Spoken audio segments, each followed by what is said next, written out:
Salve, salve galera! Começando o nosso vlog de debate da Tucumã Brasil. Como você pediu lá no Facebook, a gente vai estar falando sobre o tema de politicagem na capoeira. Como funciona, o que é e quem são esses políticos dentro da nossa arte. Este assunto ele é muito vasto, vou tentar simplificar e como de praxe ele tende a se tornar polêmico como todos os assuntos dentro da capoeira. A primeira coisa que devemos fazer é não confundir educação com politicagem, tá? Educação é um ato de educar-se, é você tratar bem a pessoa com cordialidade, tratar bem ela dentro da sua roda, dentro do seu trabalho, você cumprimentar as pessoas, isso é o popular educação. Politicagem já é a política de troca de favores, de interesses pessoais, aquela no qual a pessoa só quer levar vantagem, só quer se dar bem.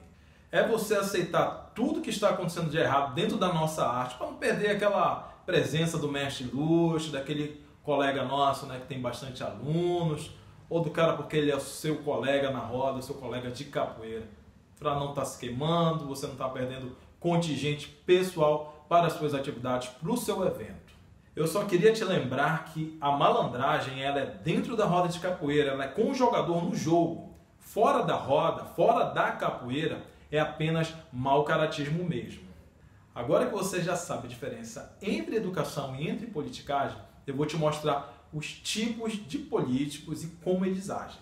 O político na capoeira ele está em busca de duas coisas: dinheiro e status. O dinheiro nem sempre te traz status e nem sempre te traz alunos, mas com certeza o status vai te trazer dinheiro e alunos.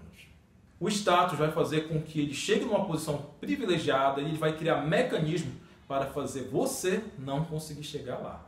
O segundo tipo é o político de verdade, aquele político igual os que tem lá no nosso Congresso, os vereadores, deputados, que vão bater na sua porta, que vão falar o que você quer realmente escutar, mas quando você precisar dele, ele não vai lhe atender. Um exemplo, ele só vai na sua roda, no seu evento, numa festa do cachorrinho aí, seja lá o que for, quando estiver perto do evento dele.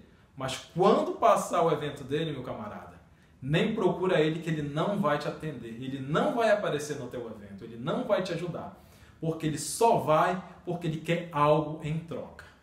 A terceira característica é que a mulher dele é a mais graduada do grupo. Sendo a mulher dele a mais graduada, a mestra, a contramestra, seja lá o que for, outras pessoas vão convidá-la para tomar conta de rodas, para tomar conta de eventos, para participar de oficinas, e o nome dele sempre vai estar lá aparecendo. Com certeza, ele vai sempre estar ali fazendo uma politicagem. Se fosse para pegar a graduação por merecimento, estava tudo bem. Mas como é por politicagem, aí você já sabe que é prejudicial para a nossa arte. O quarto item da nossa lista é que ele sempre tem os alunos mais graduados. A galera pula direto mesmo, às vezes é de instrutor, de monitor para contramestre. O cara pega corda, graduação sem treinar, pega graduação porque é acadêmico, universitário, etc., porque é militar, seja por que for, por questões de classe social. Mas com certeza as pessoas que pegam corda no grupo dele nunca são por merecimento. Então tem um detalhe, se ele pudesse, ele só está com aquelas pessoas porque ele não tem uma coisa melhor. Se ele tivesse, com certeza ele não ia usar essas pessoas. Ele ia mudar rapidinho a política interna do grupo dele. Agora imagine só, você pensa como aluno, você treina, você se esforça, você cai, você tenta aprender a tocar berimbau, aprender os fundamentos, viajar, seja o que for. E de repente você descobre que você não pegou a sua graduação por merecimento, mas sim por políticas internas de fortalecimento do grupo. Se isso acontecesse comigo, com certeza eu queimaria a minha corda. O quinto tipo é que ele é o mestre coordenador. Ele sempre está ajudando, coordenando o trabalho dos alunos revoltados com o seu mestre, que saíram e montaram o seu grupo. Ele está lá, graduando essa galera, ele está ajudando, sempre na disposição, com o interesse de um dia eles participarem do grupo dele. Eu penso o seguinte, existe mais de 7 bilhões de pessoas no mundo, mas ele só sabe olhar para o teu aluno, nada mais. O sexto item é o item que eu mais me revolto, é a coisa que é mais absurda que ele criou. que é a graduação de aluno educador. Aluno educador é aquele aluno que treina durante 2 ou 3 anos, segunda ou terceira graduação, não tem a mínima condição de dar aula, mas é liberado para dar aula naqueles projetos da vida, né? Mais educação, segundo tempo, esses projetos que servem mais para o cara encher linguiça, encher o grupo, inflar, para mostrar que tem um grupo grande. Então ele libera esses alunos que não têm a mínima condição para dar aula, simplesmente assim. Aí quando o aluno sai do grupo dele revoltado, como todo aluno faz, revoltado com o seu professor, com o seu mestre, o que vai acontecer? Esse mestre, esse político vai fazer aquele textão, aquele velho textão do Facebook, do WhatsApp, dizendo que o aluno dele não tem a mínima condição de dar aula, que foi para um outro grupo, está despreparado, não sei o quê. Mas interessante que quando era lá, participava com ele, estava apto. A partir desse momento que o aluno sai da academia do mestre dele, o que acontece? Ele se torna o verdadeiro Satanás. Você não pode mais falar sobre ele, você não pode mais manter amizade com ele, você não pode mais ir no evento dele. Se você continuar mantendo a sua amizade com ele, o que vai acontecer?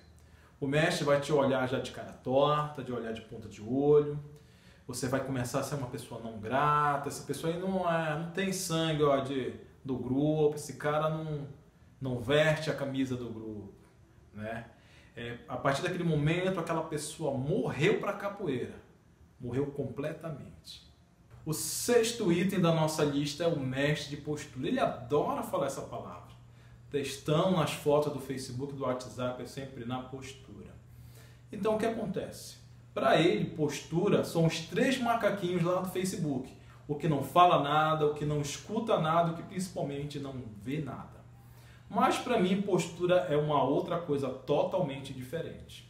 Postura é você dar sua aula com pontualidade, você não enganar os seus alunos, não dar em cima das alunas, né? Você trabalhar com honestidade. Para mim, essa é a postura mais adequada nos dias atuais. Infelizmente, eles não sabem ou não veem que é falta de postura você sair do evento, da academia, ou você beber com o uniforme do grupo, da capoeira. Mesmo que você esteja sem o seu uniforme, com a sua roupa normal, as pessoas vão continuar te julgando por ser capoeira e vão falar, olha, lá vai o capoeirista ali.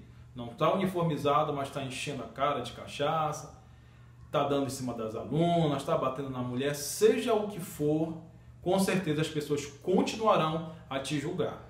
E associando a capoeira e o teu nome com tais práticas, com tais atitudes. O 8º item é o mestre psicólogo, mestre marqueteiro, eu acho que é marqueteiro de campanha política. Eu acho que ele deve ter estudado psicologia, deve ter um divã lá na casa dele, lá na academia dele, porque realmente os alunos são os mais felizes, os que não têm problema.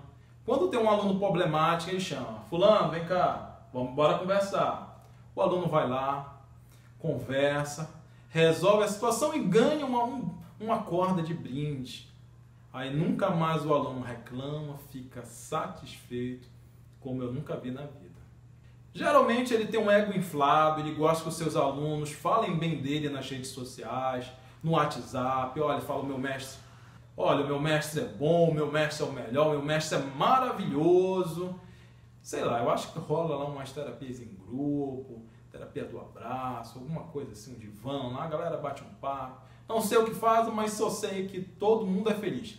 Lá não existe problema, lá é a Disneylândia. O 9º item da nossa lista, o último, é o mestre vira-casaca. Quando começou a só ter alunos dentro das rodas, procurando os treinos, ele virou um capoeirista educador, ele fala que ele é educador agora.